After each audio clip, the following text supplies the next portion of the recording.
Adi adalah seorang pria kaya raya yang terkenal dengan sikap arogan dan ambisius. Semua orang di sekitarnya tahu bahwa Adi tidak ragu menggunakan uangnya untuk mendapatkan apapun yang ia inginkan. Ia sangat terkenal karena mengejar keinginannya, terutama yang bersifat duniawi. Suatu hari, Adi memutuskan untuk merayakan ulang tahunnya dengan cara yang berbeda dari biasanya. Ia membangun perkemahan mewah di tengah hutan terpencil. Tempat ini didekorasi dengan sangat mewah, lengkap dengan lampu kristal dan perabot mahal.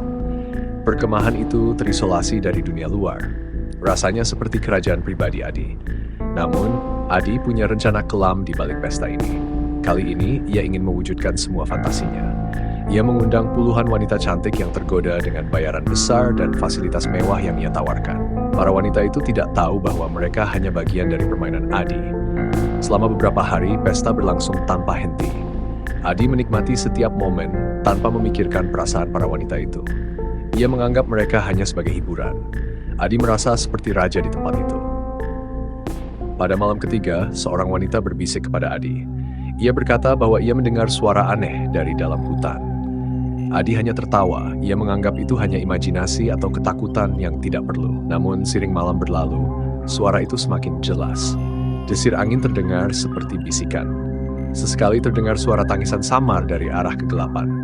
Beberapa wanita mulai merasa takut, tapi Adi tetap mengabaikan mereka. Ia menenangkan semua orang bahwa mereka aman dan tidak perlu khawatir. Keesokan harinya, salah satu wanita tiba-tiba merasa pusing dan lemas.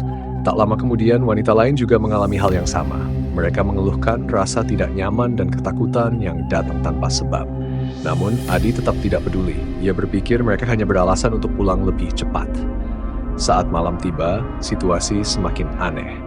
Lampu-lampu di perkemahan mati satu persatu dan api unggun yang terang mulai meredup, meninggalkan perkemahan dalam kegelapan. Di tengah suasana sunyi itu, terdengar suara tangisan anak-anak yang menggema di seluruh perkemahan.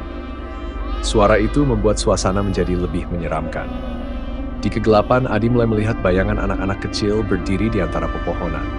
Wajah mereka pucat dengan mata kosong yang menatap lurus ke arahnya. Adi mulai merasa ketakutan, namun mencoba berpura-pura tenang. Namun, para wanita di perkemahan mulai panik. Mereka mencoba melarikan diri keluar, tapi setiap kali berlari, mereka selalu kembali ke tempat yang sama. Di tengah kepanikannya, Adi merasa perutnya sakit luar biasa. Ia terjatuh ke tanah sambil memegangi perutnya. Di saat yang sama, para wanita juga merasakan hal yang sama. Mereka mulai memegang perut mereka dengan wajah penuh ketakutan. Mereka merasakan sesuatu yang aneh, seolah-olah kehidupan mereka sedang terkuras. Bayangan anak-anak itu semakin mendekat. Mereka menatap Adi dengan tatapan penuh dendam. Tubuh Adi terasa semakin berat dan akar-akar dari tanah mulai merambat, menariknya ke bawah. Para wanita yang tersisa juga terjebak, seolah hutan itu menelan mereka hidup-hidup. Pagi harinya, perkemahan itu menjadi sunyi sepi. Tidak ada bekas pesta, tidak ada jejak siapapun yang tersisa. Hanya terdengar suara angin yang berbisik di antara pepohonan, seakan menyimpan rahasia kelam tentang malam sebelumnya.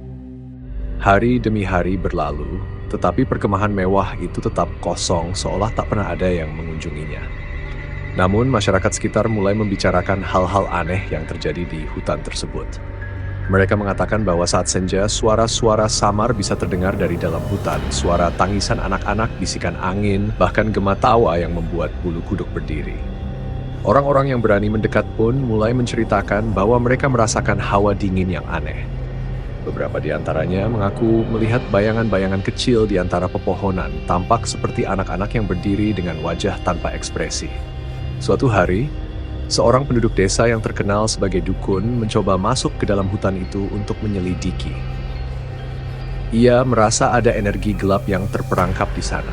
Setelah beberapa waktu, ia kembali ke desa dengan wajah pucat, mengaku bahwa hutan itu menyimpan kutukan bagi mereka yang melakukan kejahatan tanpa hati nurani. Sang dukun menuturkan bahwa jiwa-jiwa yang terjebak di sana tidak akan bisa tenang sampai keadilan ditegakkan untuk para korban. Cerita tentang perkemahan Adi menjadi legenda yang menakutkan di antara penduduk sekitar. Mereka menganggap hutan itu sebagai tempat yang terkutuk, di mana suara dan bayangan para korban terus menghantui. Adi dan para wanita itu tetap menjadi bagian dari hutan tanpa jalan keluar, dan mereka yang memasuki hutan itu akan selalu merasakan kehadiran mereka yang tidak pernah benar-benar pergi. Hutan itu menjadi tempat yang ditinggalkan dan dihindari. Namun bagi mereka yang terjebak di sana, kegelapan malam dan bisikan angin menjadi saksi abadi dari tragedi dan penebusan dosa yang tak pernah berakhir.